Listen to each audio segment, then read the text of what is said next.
하나님 말씀 구약 성경 사무엘상 8장 1절 말씀.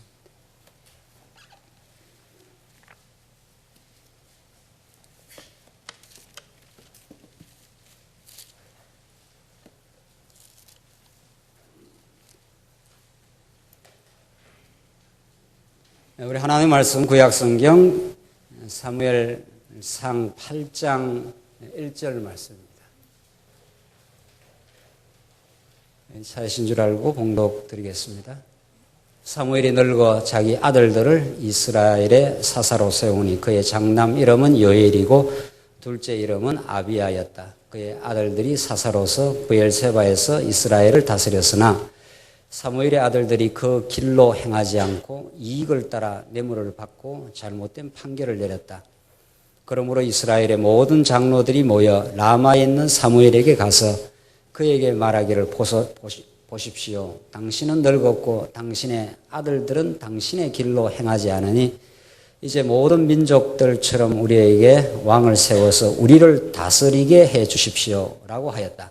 그들이 사무엘에게 우리에게 왕을 주어 우리를 다스리게 해 주십시오 라고 말한 것을 사무엘이 기뻐하지 아니하여 여호와께 기도하니 여호와께서 사무엘에게 말씀하셨다.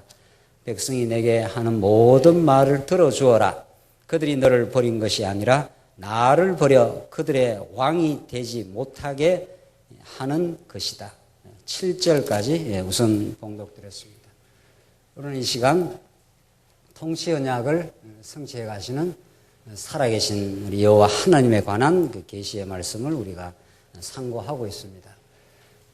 성경의 부분적인 말씀을 우리 대할 때마다 성경 오늘 본문의 말씀은 성경 전체의 구조와 흐름 속에서 이 본문을 이해한다는 것이 얼마나 중요하다는 것은 특별히 오늘 본문과 같은 말씀에 더욱 분명하고 확실하게 드러납니다. 오늘 사무엘 8장 내용은 사무엘이 이제 늙고 그 후에 이제 새로운 이제 하나님이 약속한 다윗 왕이 등장하기 전에 하나님께서 이제 허락하셔서 사울 왕을 사울 왕이 출현하게 되는 그 배경 섭리를 이 본문 말씀이 말하고 있습니다. 이런 본문 자체를 가지고 사무엘 상하의 전체 의미를 우리가 깨달을 수 없다는 것을 우리는 너무도 잘 압니다.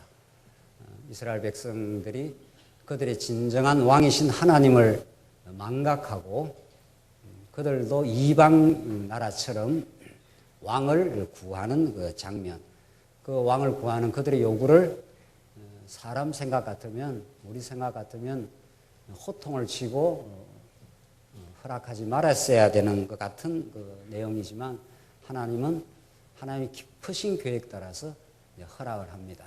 그래서 사울 왕이 그 출현되어지는 내용입니다. 이 본문 내용이 성경 전체에 어떤 의미를 가지고 우선 사무엘 상하에서 그 다음 구약 성경 전체에서 또 신구약 성경 전체에서 어떤 그 하나님을 우리에게 가르쳐 주시려고 어떤 복음의 메시지를 우리에게 전달해 주려고 이런 스토리를 하나님께서 꼭 이 자리에 하나님께서 두셨는가? 이것이 우리가 가지는 그 질문입니다. 오늘 본문 내용을 보시면은 여러분이 이렇게 잘 아시는 대로 사무엘 상하는 하나님께서 통치 언약을 승리해 가는 과정에 먼저 준비 작업을 해 가신다. 이것이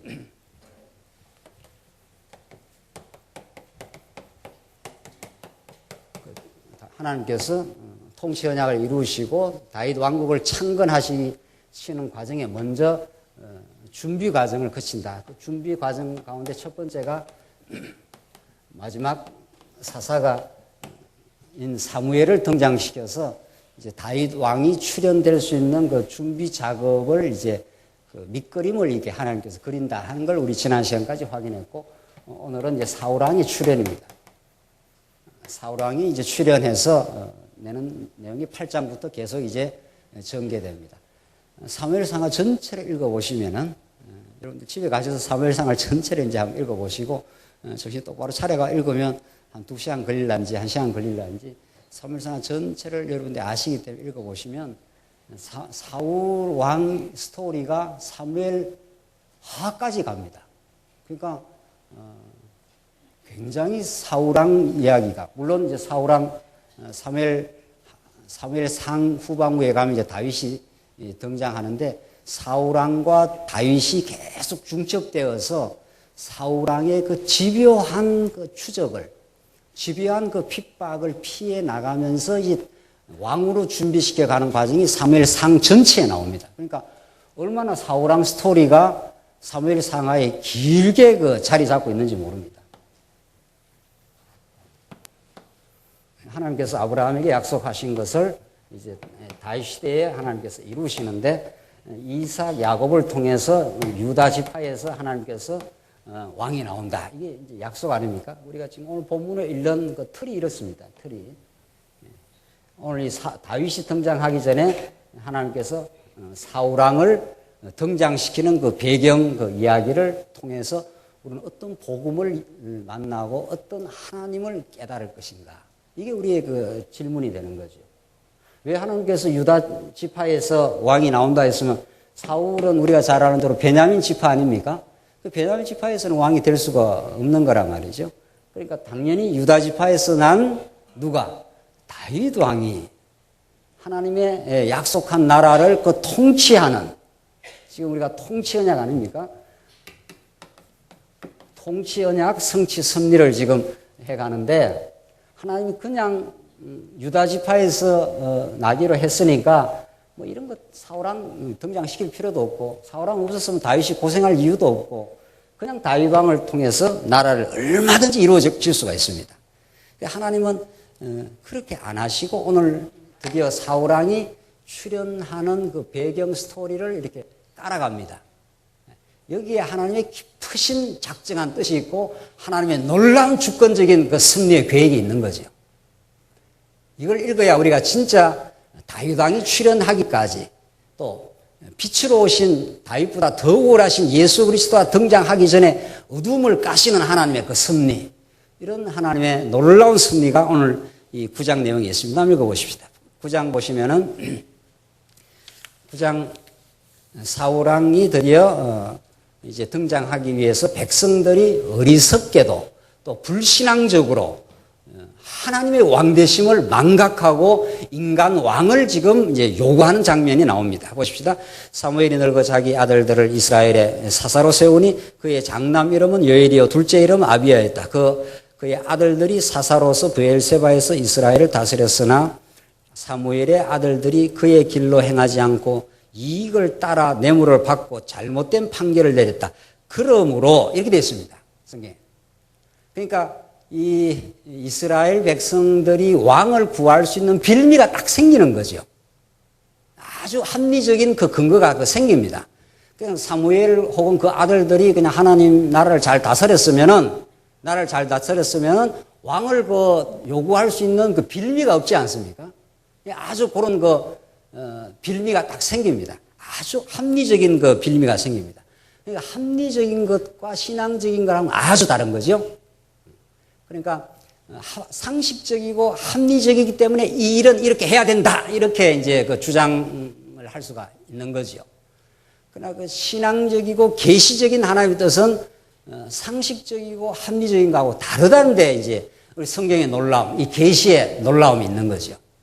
지금 이스라엘 백성들이 사무엘 그 시대의 통치를 받고 그 아들들이 제대로 판결을 안 하고 판결을 굽히니까 그러므로 이렇게 되지 않습니까? 그런 근거가 딱 생김으로 왕을 요구하게 됩니다. 그러니까 아주 합리적입니다. 아주 합리적인 근거가 딱 있는 겁니다. 그러니까 이렇게 해서 넘어가는 겁니다. 그러니까 우리 신약 성경에서 세속주의와 우리가 끊임없이 투쟁하게 하는데, 세속주의는 우리에게 굉장히 합리적인 근거를 가지고 다가옵니다. 그렇게 하는 것이 너의 인생에 좋을 것이야, 이렇게 되는 거죠. 그러니까 우리가 세속주의의 그 근거에 설득이 되는 거죠. 하늘의 계시의 말씀, 하늘로부터의 황홀한 진리의 체험이 없이는 세속주의는 우리가 이길 수가 있는 대상이 아닙니다. 지금 이스라엘 백성이 그렇습니다. 그 3절 다시 보십시오. 사무엘의 아들들이 그 길로 행하지 않고 이익을 따라 뇌물을 받고 잘못된 판결을 내렸다. 그러니까 제대로 나라를 통치 안 하니까 이런 말이죠. 이러이러한 이유에 의해서 이렇게 백성들이 치고 들어오는 거죠, 이제. 근거를 가지고. 그러므로 이스라엘의 모든 장로들이 모여 라마에 있는 사무엘에 가서 그에게 말하기를 보십시오. 당신은 늙었고 당신의 아들들은 당신의 길로 행하지 않으니 이제 모든 민족들처럼 우리에게 왕을 세워서 우리를 다스리게 해 주십시오. 라고 하였다. 이거 아주 불신앙적인 요구를 이제 하는 거죠. 조금 뒤에 가면 이제 설명이 나옵니다만은 내가 너희들을 지금까지 애굽에서 건져내어 40년 광야 길을 다 내가 보호하고 인도하여 그렇게 왔는 왕이지 않느냐. 여호와 하나님께서 지금 자기를 그렇게 설명합니다. 하나님께서. 그런데 왕을 요구하다니 이거야말로 가장 하나님의 노를 격발하게 하는 그 어리석음인 거죠. 그러니까 신명기 말씀 보면은 저 백성들이 광야에서 계속 하나님을 진노를 격발케 했다. 자꾸 하나님의 그 진노를 쌓았다. 이런 말입니다. 이스라엘 백성들의 그 본성, 이스라엘 백성들의 어리석음, 그걸 성경은 다 노출을 하지 않습니까? 하나님이 가장 싫어하시는 겁니다. 하나님이 엄연히 살아계시고 엄연히 왕이 되셔서 이스라엘 백성들을 통치하고 단지 하나님의 왕적 대리 통치를 사사를 통해서 그때그때 했을 뿐이죠. 그러니까 하나님은 우주 만물에 계시고 이스라엘 백성들을 통괄하시고 사사를 통해서 그때그때 하나님의 통치의 도구로 왕적이고 제사장적이고 이제 선지자적인 대리 통치자를 세워서 이스라엘 백성들을 이제 통치해 오신 거죠. 그 진짜 왕은 하나님이신 거죠. 진짜 왕은. 그런데 이스라엘 백성들이 사무엘 그 아들들이 판결을 제대로 하지 않는 그 근거를 딱 빌미를 가지고 우리도 왕을 달라. 지금 이렇게 했지 않습니까? 그러니까 하나님의 왕되심을 정면으로 지금 거부하는 거죠. 이게 아주 성경에서 이제 그 범죄로 이제 규정을 하는 그 내용입니다. 하나님이 지금 통치를 하시는데, 하나님이 지금 다스리고 모든 걸 통치하고 우리를 지켜 보호하시는데, 하나님 외에 다른 걸 이제 달라. 지금 그 말 아닙니까? 세속주의, 유대주의라는 게 다 그런 거죠. 하나님이 우리의 행복의 근원이 되시고, 하나님이 우리의 모든 걸 지키시고, 하나님 우리를 보호하시는데, 우리는 다른 대상을 통해서 행복을 얻겠다. 이게 이제 세속주의 아닙니까? 굉장히 근거가 있다는 겁니다. 굉장히 설득력이 있다는 겁니다.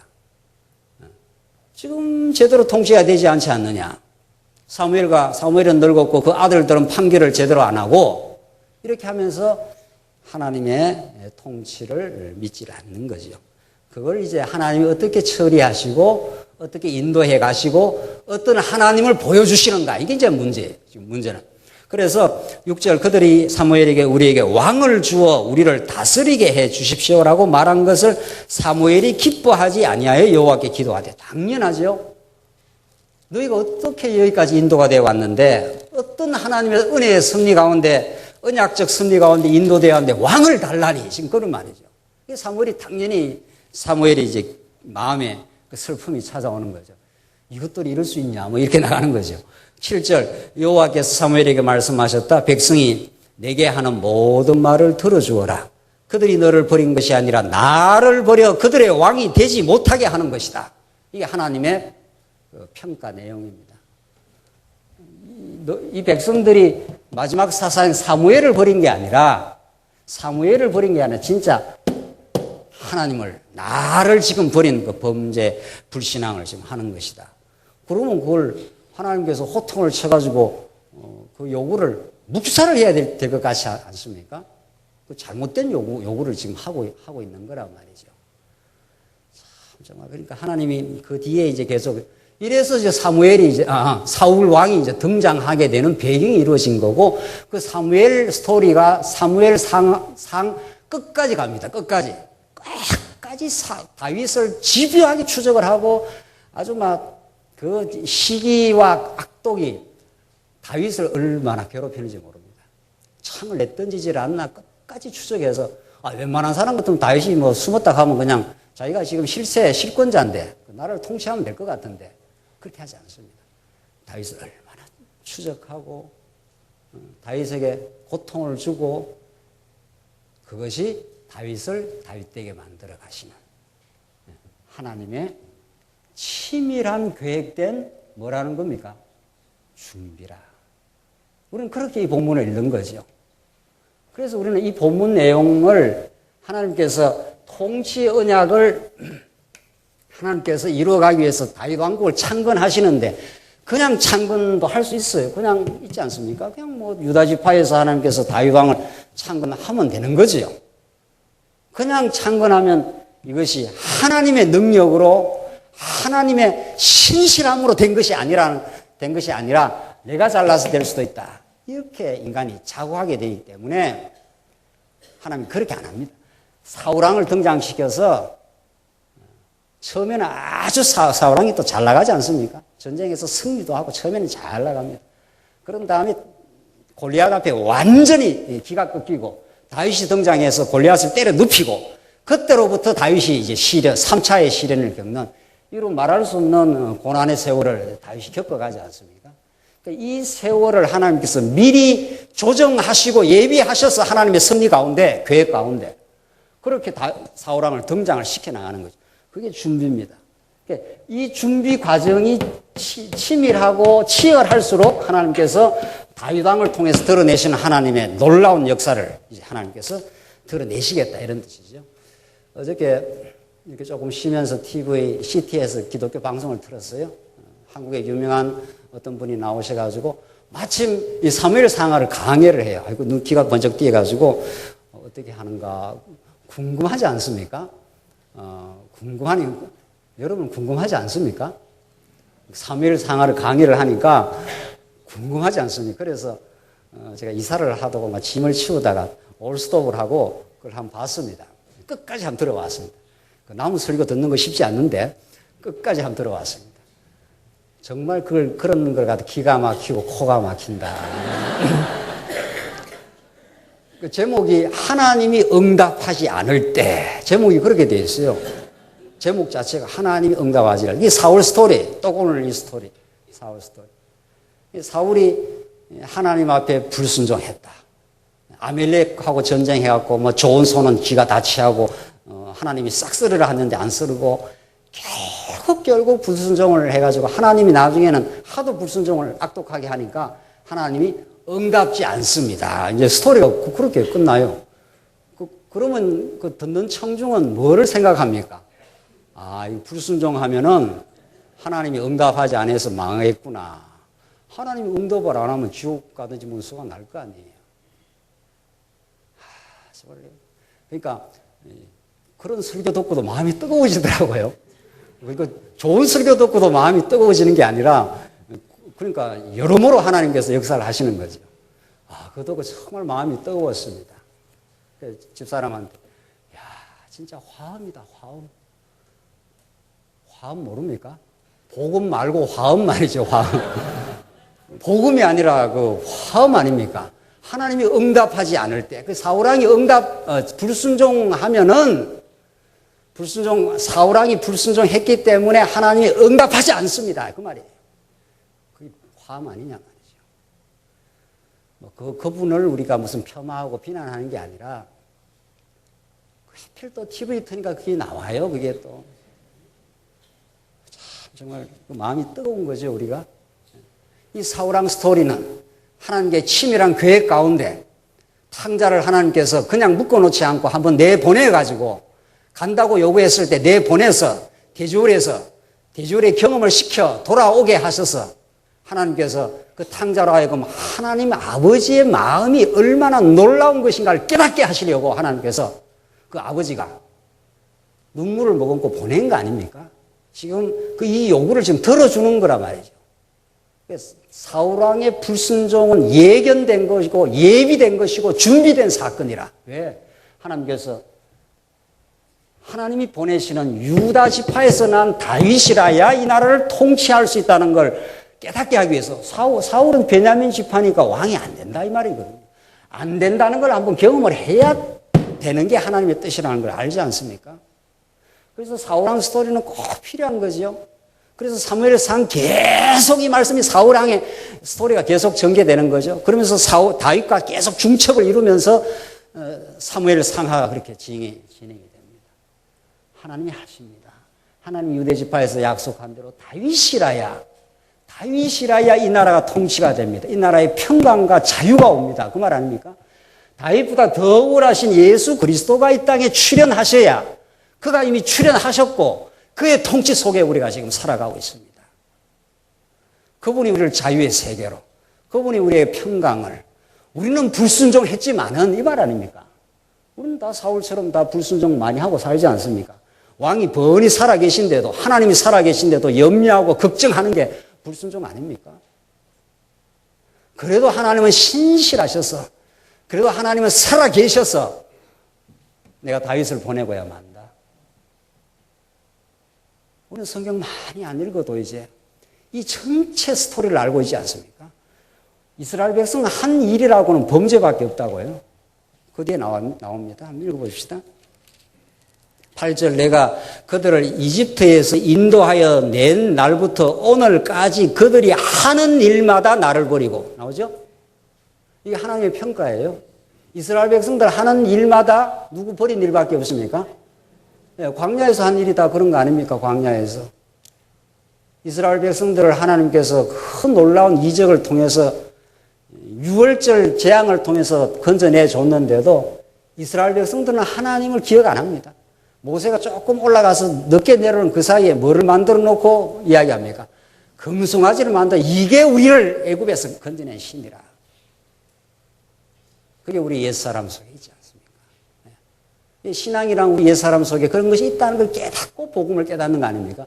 우리 옛사람 인격 속에, 무의식 속에 뿌리 깊게 있는 거죠. 그러니까 하나님 평가하고, 이 인생들은 하는 일마다 나를 버린 거라고. 잘한 게 없다 이 말이죠. 그 잘한 게 없는데 복을 받으니까 복음인 거죠. 로마서가 그 말을 하고 있지 않습니까? 뭐 하는 일이 없는데 우리 자식들이 뭐 잘한 게 있습니까? 그래도 자식이니까, 그래도 사랑하는 자식이니까 뭐 그 행위하고 아무 상관없어요.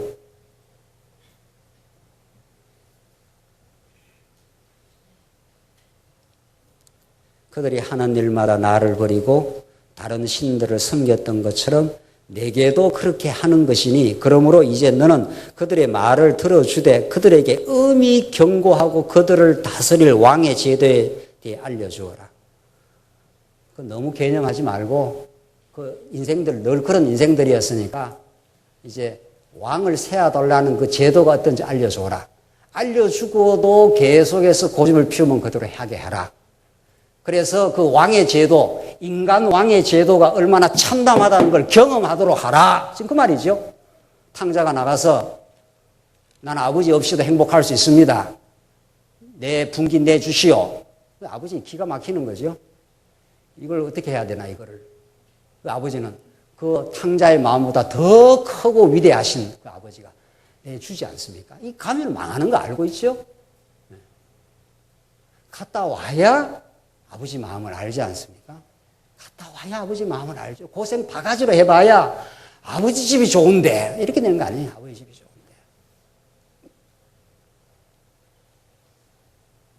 그래서 왕의 제도를 가르쳐 주는데, 이 인간 왕의 제도는 그들을 종 삼겼다 이런 뜻입니다. 그러니까 인간이 하나님 외에 좋아하면 거기에 노예가 되는 거죠. 그걸 세속주의라 한다.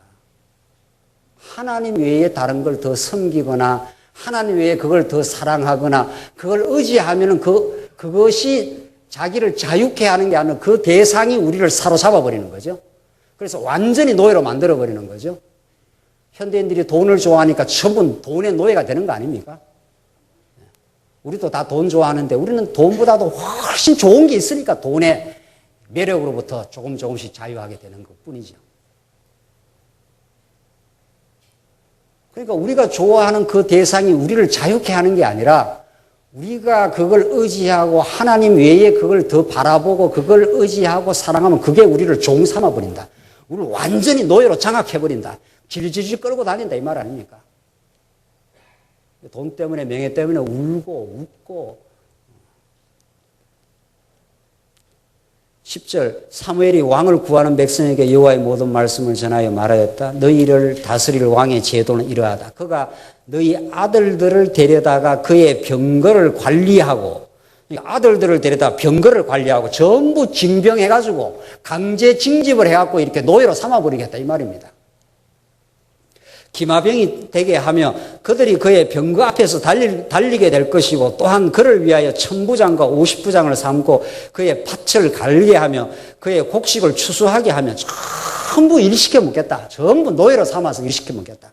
그의 전쟁 도구와 병거 장비들을 만들게 할 것이며 아들들은 전부 데려다가 병거 관리하고 추수하게 하고 진탕 고생을 시켜서 노예로 삼아버린다. 그가 13절 그가 너희의 딸들을 데려다가 향료 만드는 자와 요리하는 자와 빵 굽는 자로 삼을 것이다. 또한 그는 너희 밭과 포도원과 올리브 밭에서 좋은 것을 거두어 자기 종들에게 주고 너희 곡식과 너희 포도원 소출의 10분의 1을 거두어 자기 궁정 관리들과 신하들에게 줄 것이다.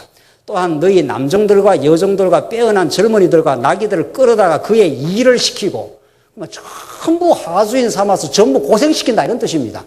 그러니까 이스라엘 백성들이 지금 사무엘이 잘 통치해 줬지 않습니까?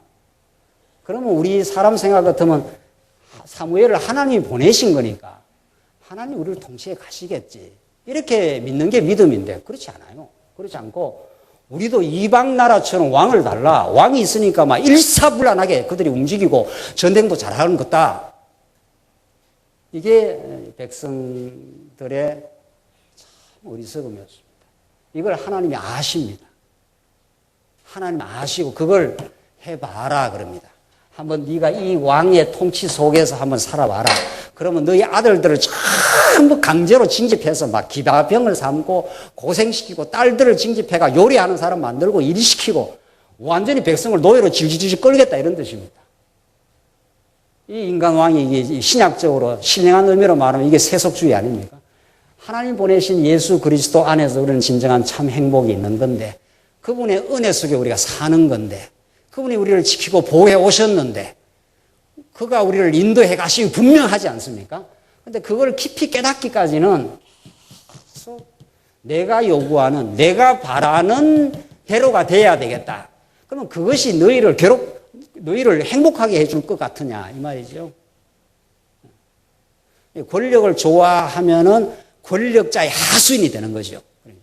그러니까 하나님의 권력을 믿으면 권력자가 하나도 두렵질 않아요. 그런 거 아니에요? 권력을 탐하면은 권력자 옆에 가기를 원하는 거죠. 그의 하수인이 되는 거 아닙니까? 근데 권력에 대한 생각이 없으면은 하나님이 진짜 절대 권력자이고 그분의 통치 속에 기쁨이 있다고 생각하면 권력자가 눈에 들어오질 않아요. 쥐가 권력이 있으면 있는 거고 없으면 없는 거고. 나는 하나님의 통치 속에서 기쁘게 살아간다 그러면 권력 앞에 가서 빌빌거려야 될 이유가 없는 거죠. 그렇죠. 그래서 진리가 너희를 자유케 한다는 게 그런 뜻이란 말이죠. 하나님 보내신 예수 그리스도 안에 우리가 살면 세상 권력이든 세상 왕이든 세상 물질이든 그게 우리를 지배할 이유가 없다. 그건 다 우리가 쓰는 도구들이다. 우리가 적절하게 쓰지 않습니까? 그러나 이스라엘 백성들은 하나님을 하나님답게 몰랐기 때문에 그렇게 요구를 하면은 그 제도를 알려줘라. 이렇게 되면 이렇게 된다는 것까지 다 알려준 거죠. 기가 막히죠. 그가 너희 양떼 10분의 1을 가져갈 것이며 너희는 그의 종이 될 것이다. 종이 될 것이다. 노예를 삼아서 너희를 한번 질질 한번 괴롭히게 될 것이다. 이 예언대로 이 말씀대로 사울 왕이 이스라엘 백성들을 잘 다스립니까? 못 다스립니까? 못 다스리지 않습니까? 골리앗 앞에서 완전히 사울 왕이 사기가 죽어갖고 이스라엘 백성들을 통치 못했지 않습니까? 이것이 꼭 필요하다니까요. 이게 있어야 진짜 이제 다윗의 출현 배경이 되는 거죠. 그렇죠. 이런 역사가 없이 사울 왕의 역사가 없이 다윗이 톡 등장해서 그냥 통치했다. 얼마나 그 스토리가 드라마가 심심합니까? 그렇죠? 심심한 거 모르십니까? 뭐 다윗 왕이 등장해서 나라를 잘 다스렸다더라. 뭐 이렇게 해서 the end 하고 끝나면 그 얼마나 심심하겠습니까? 그렇게 하나님이 하지 않습니다. 하나님 그 불신앙의 결과가 얼마나 참담하다는 것, 그럼에도 불구하고 하나님은 신실하다는 것, 하나님은 전능하셔서 약속대로 유다 지파에서 다윗 왕을 보낸다는 것, 다윗보다 더 우월하신 예수 그리스도 안에서 우리를 붙들고 있다는 걸 우리에게 확정하고 깨닫게 하게 한 역사입니다. 읽고 끝내시죠. 그날에 너희가 선택한 왕 때문에 부러지질 것이나 여호와께서는 너희에게 응답하지 않으실 것이다. 이 나오네요 여기. 예. 오늘 유명한 목사님 나와서 여호와께서 응답하지 않으실 때, 제목이 그래요. 제목이. 그걸 복음이 아니라 화음이라 한다. 그런 말씀 들으면 자꾸 죽어요. 우리 영혼이 죽는다고요. 오늘 우리는 이 말씀 듣고 하나님께서 계획하신 대로 사울왕을 한번 모델 케이스로 한번 보내가지고, 이 사울왕이 베냐민 지파에서 난 왕이 너희를 못 다스리지 않느냐. 너희들이 그렇게 추구하고 바라는 세속주의가 너희를 행복하지 못하게 만들어줘. 다윗이라야 너희를 평강과 질서의 나라로 인도해. 예수라야 우리를 평강과 참 질서의 하나님 나라로 인도해. 그걸 우리에게 자꾸 깨닫게 하려고 이 어두움을 까는 거죠. 빛의 빛됨을 더 밝게 드러내기 위해서 하나님께서 이 어둠의 역사를 까는 거죠. 사울왕이 꼭 필요한 거죠. 이스라엘 백성들의 불신앙의 경험이 꼭 필요한 거죠. 그래야 탕자가 불신하고 한번 나가봐야 들어왔을 때 아버지 하지 않습니까? 나를 종의 하나만 써주면 좋겠는데, 종이 아니라 아버지가 더 좋아하는 거죠. 이 자식이 죽었다 살아났다. 이 황홀한 복음의 경험, 이 기쁨이 있어야 우리가 세속주의를 안 넘어가는 거죠. 그러니까 교회에서 필요 없다니까요. 뭐 하지 마라, 이거 하지 마십시오, 저거 하시면 다 쓸데없는 소리라는 거 아니에요. 그게 하고 싶어 죽겠는데 우리는. 하고 싶어 죽겠는데 그걸 어떻게 안 해. 그러니까 복음을 만나야, 복음을 복음답게 깨닫고 시작하면. 그래서 불신앙하는 이스라엘 백성이지만 그 스토리를 계속 하나님께서 끌고 나가면서 합니다. 19절, 백성이 사무엘의 말 듣기를 거절하고 말하기를, 아닙니다, 우리에게도 왕이 있어야 합니다. 이렇게까지 왕들이 너희를 다 괴롭히는 제도를 만들어서 괴롭힌다 하는데도 기어이, 인간 고집 못 말려요. 못 말리는 게 하나님이 그렇게 작정한 거예요. 20절, 우리도 모든 민족처럼 우리 왕이 우리를 다스릴 것이며 그가 우리의 싸움을 싸우기 위해 우리보다 앞장서서 나아가야 할 것입니다 하므로 사무엘이 백성의 모든 말을 듣고 여호와의 귀에 말씀드렸다. 여호와께서 사무엘에게 말씀하시기를 너는 그들의 말을 들어주어 그들을 위해 왕을 세우라 하시니, 이에 사무엘이 이스라엘 사람들에게 각자 자기 성읍으로 돌아가거라 하고 말하였다. 하나님께서 드디어 강팍하고 완악한 이스라엘 백성들, 놀라운 것은 하나님께서 이스라엘 백성을 그렇게 만들어 가만히 버려두니까 그렇게 된 거죠. 이사야 선지자를 통해서 내가 주여 나를 보내소서 하니까 가서 뭐라고 전할까요? 그러니까 하나님께서 그들의 전에도 깨닫지 못하고 보아도 알지 못하도록 그렇게 전하라. 왜? 그래야 그들이 한번 왕창 무너져가지고 다시 돌아오는 날이 있다. 그 이사야 선지자 그렇게 합니다. 이게 하나님의 뜻이었습니다. 지난날 우리가 불순종하고 하나님 앞에 하나님 되심을 알지 못하고 살았던 지난 세월 때문에 우리는 예수를 놓을 수 없고 우리를 자랑할 수가 없습니다. 우리는 예수 그리스도만이 우리의 힘입니다. 그분만이 우리의 통치자입니다. 당신이 우리의 통치자입니다. 그것을 우리에게 깨닫게 하신 하나님의 섭리, 그 놀랍고 기묘한 섭리가 구약에도 이렇게 생생한 방식으로 우리에게 드러나고 있습니다. 기도하십시다. 자비하신 하나님 아버지, 지난날 우리가 범죄한 것밖에 없지만 하나님 신실하셔서 하나님 우리를 극진하게 사랑하셔서 우리를 자녀처럼, 아버지가 자녀를 사랑하는 것처럼 우리를 긍휼히 보시고 붙들어서 지금까지 오게 하심을 감사합니다. 이 놀랍고 위대한 복음, 이 성경 신학이 가르치는 이 진리의 말씀, 우리에게 머물 수 없음을 우리가 잘 알고 있습니다. 이 진리와 함께 살게 하시옵소서. 예수님 이름으로 기도합니다. 아멘.